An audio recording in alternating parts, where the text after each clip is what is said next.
வணக்கம். Welcome to VV trading consultancy. இன்றைக்கி trading பார்த்தோன்னா Nifty, bank Nifty, GNFC, BEL கொடுத்துருந்தோம். அதில் எதுவுமே நமக்கு நாம் சொன்ன ரேஞ்சிலேருந்து மூவிங் கொடுக்கல. ஸோ அதனால் எதுலேயுமே நம்ம என்ட்ரி எடுக்கலை. இப்போ நாளைக்கு ட்ரேடிங் ஸ்கிரிப்டுக்கான லெவல்ஸ் என்ன அப்படிங்கிறதையும் பார்த்துடலாம். Nifty, bank Nifty, Bajaj auto, Auro pharma அந்த 4 ஸ்கிரிப்ட்டுக்கும் என்ன லெவல்ஸ் அப்படிங்கிறத பார்ப்போம்.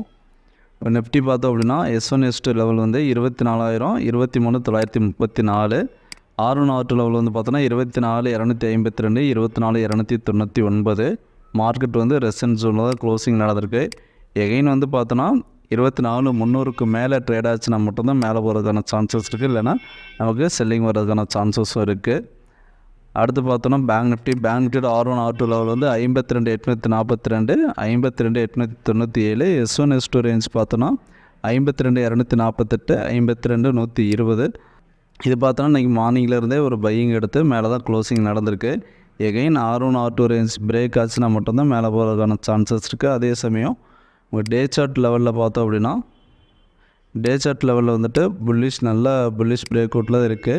எகைன் ஒரு கரெக்ஷன் பண்ணிவிட்டு மறுபடியும் மார்க்கெட் மேலே போகிறதுக்கான சான்சஸ் தான் இருக்குது. அதே சமயம் நமக்கு பார்த்தோன்னா நமக்கு இந்த R1 R2 லெவலுக்கு மேலே கிளியராக பிரேக் அவுட் இல்லைனாலும் சைட்வேஸ் மூவ் போகிறதுக்கான சான்சஸ் இருக்குது. ஸோ வெயிட் பண்ணி பார்ப்போம். அடுத்து பார்த்தோம் அப்படின்னா ஸ்டாக்ஸில் ஆரோ ஃபார்மா சொல்லியிருந்தோம். ஆரோ ஃபார்மா பை எபோவ் 1,215க்கு மேலே பை எடுத்ததுன்னா 1,245 வெளியே போகிறதுக்கான சான்சஸ் இருக்குது. இது 15 மினிட்ஸ் டைம் ஃப்ரேமில் பார்த்தோம் அப்படின்னா நமக்கு ப்ரீவியஸாக இருக்க ஸ்விங்கோட ஹையை பிரேக் பண்ணி பிரேக் அவுட்டில் தான் இருக்குது. ஸோ பையிங் சைடு மூவ் வரதுக்கான சான்சஸில் இருக்குது. இதற்கான ஸ்டாப்லஸ் பார்த்தா இன்னையோட டேவில் வச்சுக்கலாம். பட் இருந்தாலும் இன்னும் நமக்கு கிளியர் கன்ஃபர்மேஷனுக்கு லைவில் பார்த்தோம் அப்படின்னா 0.786க்கு மேலே ஒரு க்ளோசிங் வைக்கணும். ஸோ அந்த ரேஞ்ச் வச்சது அப்படின்னா மேலே போகிறதுக்கான சான்சஸ் இருக்குது. அதே சமயம் லாஸ்ட்டாக ஸ்விங்கோட லோ டு ஹைக்கு நம்ம மார்க் பண்ணி பார்த்தோம் அப்படின்னா ரீட்ரேஸ்மெண்ட் லெவல் பார்த்தோம் அப்படின்னா நமக்கு ஒரு ரீட்ரேஸ் பாயிண்ட் எடுத்துகிட்டு தான் மூவிங் கொடுக்க ரெடியாக இருக்குது. ஸோ இந்த லெவல் நம்ம சொல்லியிருக்க எவ்வளோ லெவல் பிரேக் ஆச்சு அப்படின்னா மேலே போகிறதுக்கான வாய்ப்பு இருக்குது. ஸோ வெயிட் பண்ணி பார்க்கலாம். அடுத்து பார்த்தோன்னா பஜாஜ் ஆட்டோ செல் பிலோ 9,500க்கு கீழே செல் பண்ணோம் அப்படின்னா 9,365 வரையும் வரதுக்கான சான்சஸ் இருக்குது. ஸோ கீழே பாட்டம் ஜோன் தான் நமக்கு டார்கெட்டாக கொடுத்துருக்கோம். இது டே செட் லெவல்லையுமே பார்த்தோம் அப்படின்னா நமக்கு வீக்கான க்ளோசிங் தான் நடந்திருக்கு. எகைன் பார்த்திங்கன்னா ஆல்ரெடி செல்லிங்கில் இருந்த ஸ்டாக்ஸ் தான் செல்லிங் ஆகிட்டு ரீடெஸ்ட் ஆகிட்டு எகைன் வீக்காக தான் க்ளோசிங் நடந்திருக்கு. ஸோ இந்த டே லோ பிரேக் ஆனாலே நல்லா செல்லிங் வர்றதுக்கான சான்சஸ் இருக்குது. ஸோ வெயிட் பண்ணி பார்ப்போம்.